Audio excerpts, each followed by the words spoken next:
Це Воловиця, село на Іршавщині, де, за згадками місцевих, дороги не було ніколи. Крутий підйом щоразу лоскоче нерви як керманичам, що ризикують понищити авто, так і мешканцям, що живуть обабіч дороги. Адже чи не щоразу із-під коліс у бік будинків летять каміння.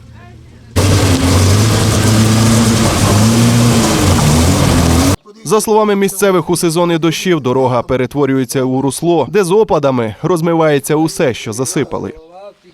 От, звісно ж, іде, та й так не бемкнула, де ми дитина тут стояла, коли вдарило дитину по голові, та бігла ми з ним до ремета, бо онуку, певно, мене там їм стояла, та й тихо йде чоловік, бо тут нігде дуже не йде чоловік. А у зимній період легковий транспорт просто не в змозі здолати підйом. Тож бувало, що автівки могли по кілька діб залишатися перед ним.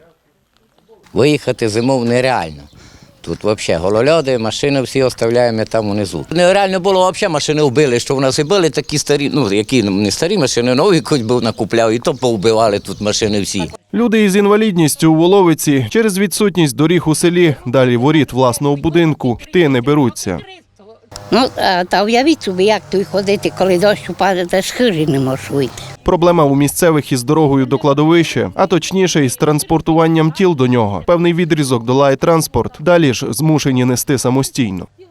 Ну туди далі, коли дощ піде, не можеш тіло повезти на кладбище. Нормально то. Не нести, не вести ніяк. І далі взагалі не можна сюди до кладбища пройти, грязь по коліна, і тіло хотіли носити вже от так дворами. Тутешній депутат Михайло Попфалуші каже, що до проблемних доріг у селі звертались чи не до усіх рівнів влади, однак досі ніяких результатів.